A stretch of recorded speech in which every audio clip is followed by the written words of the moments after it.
Берік Мақсатұлы, уақыт бөліп, сұхбатымызға келіскеніңізге рахмет. Жұмыс кестеңіз өте тығыз, үнемі шетелде іс-сапармен жүресіз. Америка, Жапония елдерінің ірі компанияларында жұмыс істейсіз. Әр минут сағатыңыз жоспарланып қойған. Әлемге танымал архитекторсыз. Осындай жетістікке жетуіңізге кім ықпал етті?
Достарымның сол сәтте берген қолдауы менің өмірімнің мәнін түбегейлі өзгертті.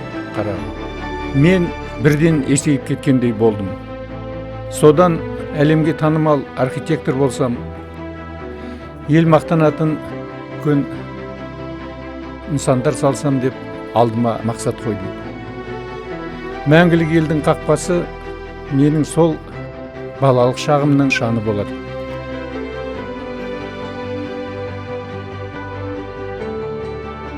Арман жолындағы бойтұмарым, қарағым.